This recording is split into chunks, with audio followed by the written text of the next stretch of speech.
Assalamualaikum warahmatullahi wabarakatuh.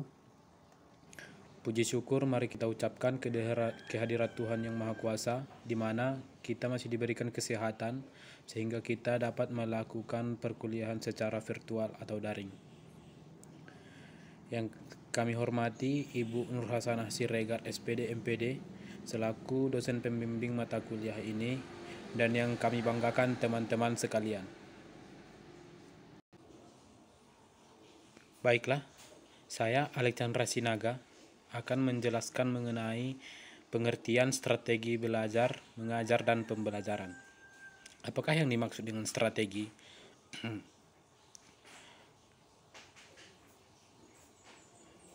Strategi merupakan tindakan yang bersifat inkremental atau senantiasa meningkat dan terus-menerus, serta dilakukan berdasarkan sudut pandang tentang apa yang diharapkan oleh pada pelanggan di masa depan. Yang kemudian, apakah yang dimaksud dengan belajar? Belajar adalah proses perubahan tingkah laku yang orisinil melalui pengalaman dan latihan-latihan. Gary dan Kersley. Pada hakikatnya, belajar adalah suatu upaya pencarian makna. Sebagai suatu proses, belajar adalah suatu penyesuaian model mental yang ada untuk mengakomodasi pengalaman baru. Tujuan belajar secara individu adalah untuk membuat konstruksi makna yang diharapkan, bukan sekedar mengingat-ingat jawaban yang benar terhadap suatu pertanyaan. Kemudian, yang dimaksud dengan mengajar adalah mengorganisir lingkungan sebaik-baiknya dan menghubungkannya dengan siswa sehingga terjadi kegiatan belajar. Dan yang terakhir, yaitu apakah yang dimaksud dengan pembelajaran? Pembelajaran adalah proses interaksi peserta didik dengan pendidik dan sumber belajar pada suatu lingkungan belajar. Lalu, apa yang dimaksud dengan strategi belajar? Apa yang dimaksud dengan strategi mengajar? Dan apa yang dimaksud dengan strategi pembelajaran? Strategi yang pertama itu ialah strategi belajar. Strategi belajar adalah metode yang dipakai oleh peserta didik untuk belajar. Secara individual, strategi belajar berarti suatu metode untuk mencapai meaningful learning. Lalu, yang dimaksud dengan mengajar adalah strategi mengajar adalah tindakan guru dalam melaksanakan rencana mengajar. Artinya, usaha guru dalam menggunakan beberapa variabel pengajaran, di antaranya yaitu tujuan, bahan, metode, dan alat, serta evaluasi, agar dapat mempengaruhi para siswa untuk mencapai tujuan yang sudah ditetapkan.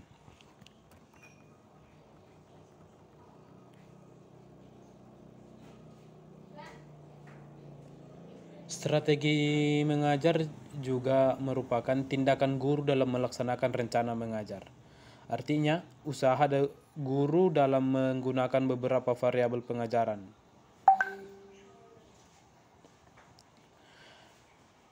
Yang selanjutnya yaitu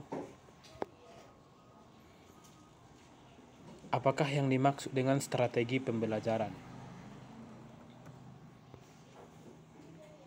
Menurut J.R. David 1976, strategi pembelajaran adalah perencanaan yang berisi tentang rangkaian kegiatan yang didesain untuk mencapai tujuan pendidikan tertentu. Selain itu, strategi pembelajaran juga didefinisikan dengan sebuah perencanaan yang mengandung rangkaian kegiatan yang dibentuk dalam suatu tindakan, atau disebut rangkaian kegiatan yang dirancang untuk meraih tujuan pendidikan tertentu. Terima kasih kepada moderator yang telah memberikan kesempatan. Baiklah, saya Yusril Syota akan coba menjelaskan materi saya. Tujuan belajar. Tujuan belajar dapat diartikan sebagai suatu kondisi perubahan tingkah laku dari individu setelah individu tersebut melaksanakan proses belajar. Melalui belajar, diharapkan dapat terjadi perubahan atau peningkatan, bukan hanya pada aspek kognitif, tetapi juga pada aspek lainnya. Selain itu, tujuan belajar yang lainnya adalah untuk memperoleh hasil belajar dan pengalaman hidup.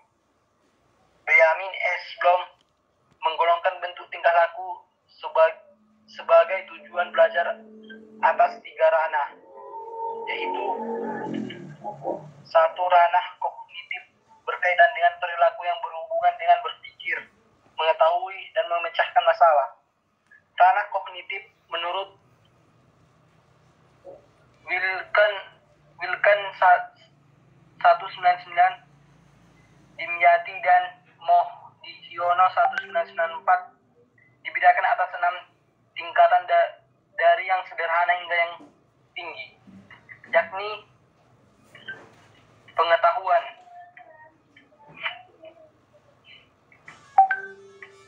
meliputi kemampuan ingatan tentang hal yang telah dipelajari dan tersimpan dalam ingatan. Yang kedua, pemahaman, meliputi kemampuan menangkap arti dan makna dari hal yang dipelajari. Ketiga, penerapan, meliputi kemampuan menerapkan metode dan kaidah untuk menghadapi masalah yang nyata dan baru. Keempat, analisis, meliputi kemampuan merinci suatu kesatuan ke dalam bagian-bagian sehingga struktur keseluruhan dapat dipahami dengan baik. Yang kelima, sintesis, meliputi kemampuan membentuk suatu pola baru dengan memperhatikan unsur-unsur kecil yang ada atau membentuk struktur atau sistem yang baru. Yang keenam, evaluasi, meliputi kemampuan membentuk pendapat tentang sesuatu atau beberapa hal dan pertanggungjawabannya berdasarkan kriteria tertentu. Yang kedua, yaitu ranah afektif berkaitan dengan sikap, nilai-nilai, minat, inspirasi, dan penyesuaian perasaan sosial. Ranah efektif menurut Cartowell dan Bloom terdiri dari 5 jenis perilaku yang diklasifikasi dari yang sederhana hingga yang kompleks. Itu bisa digunakan dengan maksimal sehingga pembelajaran bisa lebih efisien. Maksudnya adalah waktu yang telah ada akan dimanfaatkan dengan sebaik-baiknya. 2. Fokus materi bisa dipresentasikan secara proporsional. Ini menjadikan porsi materi tidak ada yang dibahas terlalu sedikit atau terlalu banyak. Maksudnya adalah materi yang akan dipelajari pada hari ini itu akan dituntaskan pada hari ini. Jadi pembagiannya akan merata pada setiap pertemuannya sesuai dengan materi masing-masing. Yang ketiga, guru lebih leluasa membuat keputusan beberapa materi yang akan dipresentasikan dalam jam pelajaran.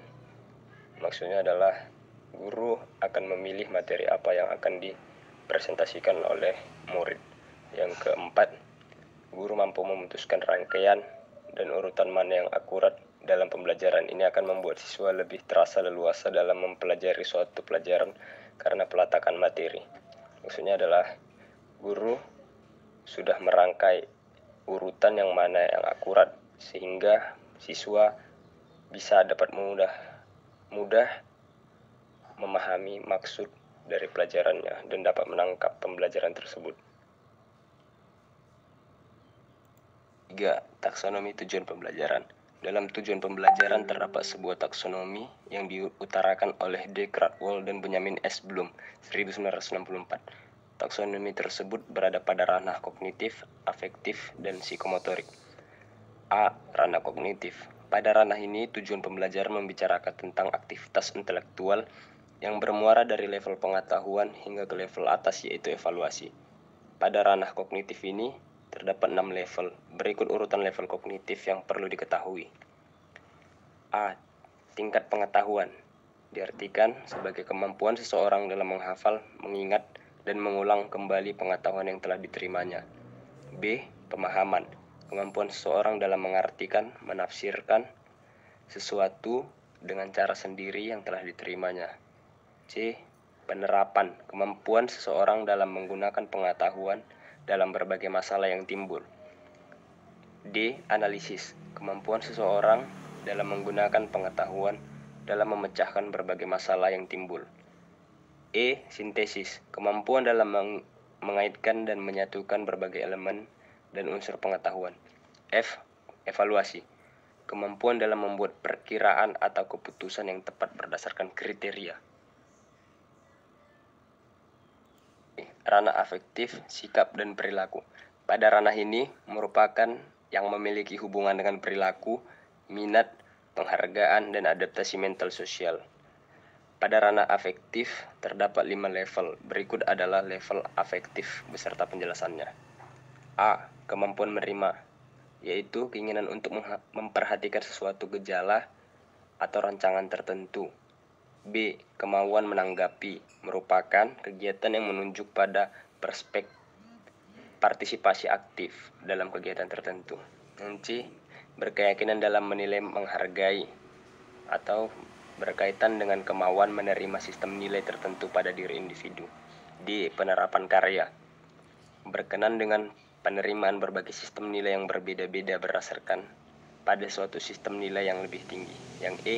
Karakterisasi nilai, yang merupakan tingkat yang tertinggi, yang biasanya pada taraf ini individu yang sudah memiliki sistem nilai selalu menyelaraskan perilakunya dengan sistem nilai yang dipegangnya. C. Ranah psikomotorik. Pada ranah ini tujuan pembelajaran yang berhubungan dengan skill atau keterampilan yang memiliki karakter konkret, fisik atau motorik. Seperti telah diketahui, ranah ini juga memiliki levelnya, mulai dari yang rendah hingga level tertinggi. Berikut beberapa di antaranya beserta penjelasannya. A. Gerak refleks, yaitu berkenaan dengan penggunaan indera. B. Kesiapan, yaitu melakukan kegiatan seperti kesiapan mental, kesiapan fisik, kesiapan emosional untuk melakukan kegiatan. C. Kecakapan mengamati, yaitu berkenaan dengan penampilan respon yang sudah dipelajari dan telah menjadi kebiasaan sehingga gerakan yang ditampilkan menunjukkan suatu kemahiran. Yang D. Respon terbimbing, yaitu seperti meniru atau mengikuti, mengulangi perbuatan yang diperintahkan atau ditunjukkan oleh orang lain. Yang E. Kemahiran, yaitu penampilan gerak motorik dengan keterampilan penuh yang biasanya cepat dengan hasil baik. Yang F. Adaptasi, berkenan dengan keterampilan yang sudah berkembang pada diri individu sehingga mampu membuat perubahan pada pola gerakan sesuai dengan situasi dan kondisi tertentu. Atau bahan-bahan yang diperlukan peserta didik untuk menampilkan unjuk kerja seperti latihan dan tes.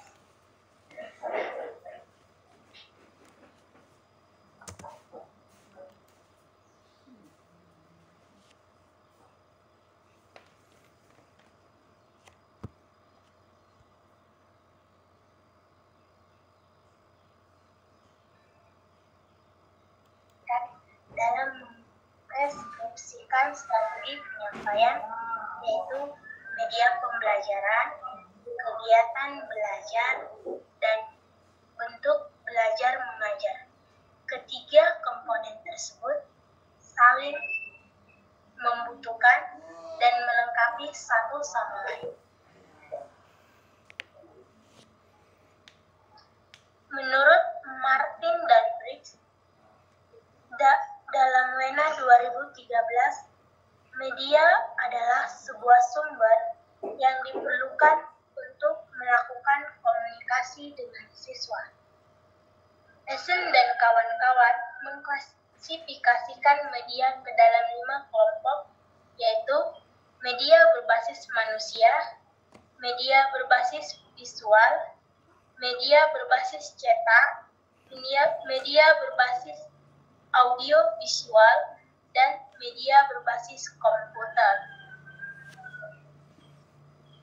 Dalam proses pembelajaran, media yang digunakan guru harus sesuai dengan tujuan pembelajaran yang telah ditetapkan sehingga mampu merangsang dan menumbuhkan minat siswa dalam belajar. Dengan demikian, akan tumbuh interaksi antara media pembelajaran dan siswa dalam belajar. Adanya interaksi positif antara media pembelajaran dan siswa pada akhirnya akan mampu mempercepat proses pemahaman siswa terhadap isi pembelajaran tersebut. Antar siswa dan variabel strategi pembelajaran lainnya. Strategi pengolahan pembelajaran terbagi menjadi 1. Penjadwalan penggunaan strategi, yaitu seorang guru dituntut untuk mampu merancang tentang kapan, strategi apa, dan berapa kali suatu strategi pembelajaran digunakan dalam suatu pembelajaran. Untuk menentukan strategi apa, dan berapa kali suatu strategi digunakan tentu sangat berhubungan dengan kondisi pembelajaran yang ada. Ingat bahwa strategi pembelajaran sangat dipengaruhi oleh kondisi pembelajaran, yaitu tujuan dan karakteristik bidang studi, kendala dan karakteristik bidang studi.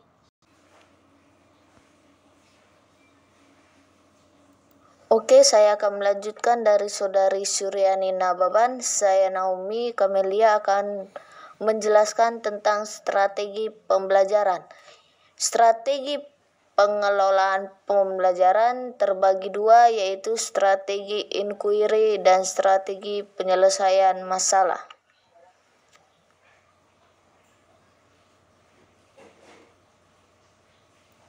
Yang pertama, saya akan menjelaskan strategi inquiry. Strategi inquiry berarti suatu rangkaian kegiatan belajar yang melibatkan secara maksimal seluruh kemampuan siswa, yaitu menyelidiki secara sistematis, kritis, logis, analitis, sehingga mereka dapat merumuskan sendiri penemuan dengan penuh percaya diri.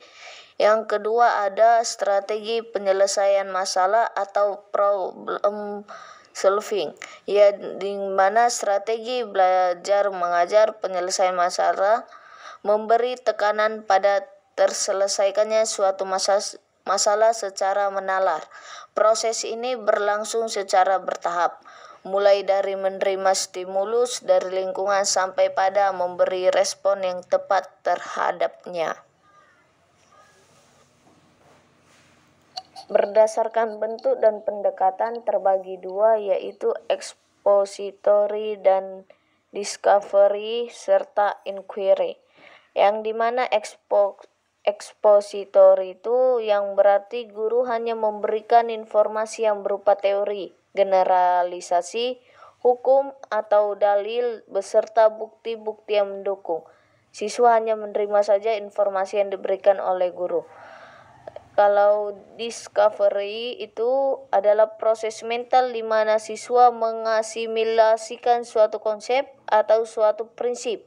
Serta inquiry merupakan perluasan dari discovery yang digunakan untuk lebih mendalam. Artinya inquiry mengandung proses mental yang lebih tinggi tingkatannya.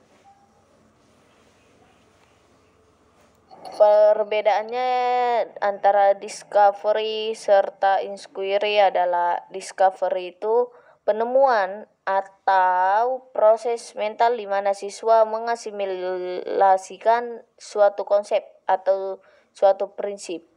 Jadi siswa itu diajarkan dalam proses mental, misalnya mengamati, menjelaskan, mengelompokkan, membuat kesimpulan dan sebagainya. Sedangkan konsep misalnya bundar, segitiga, kubusan balok.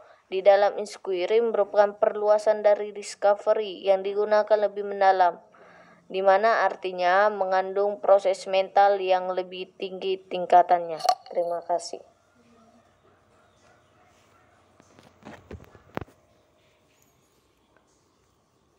Terima kasih kepada teman-teman yang telah menjelaskan. Mungkin itulah yang dapat kami sampaikan. Apabila ada kesalahan, kami mohon maaf. Kami dari kelompok 1 undur diri. Wassalamualaikum warahmatullahi wabarakatuh.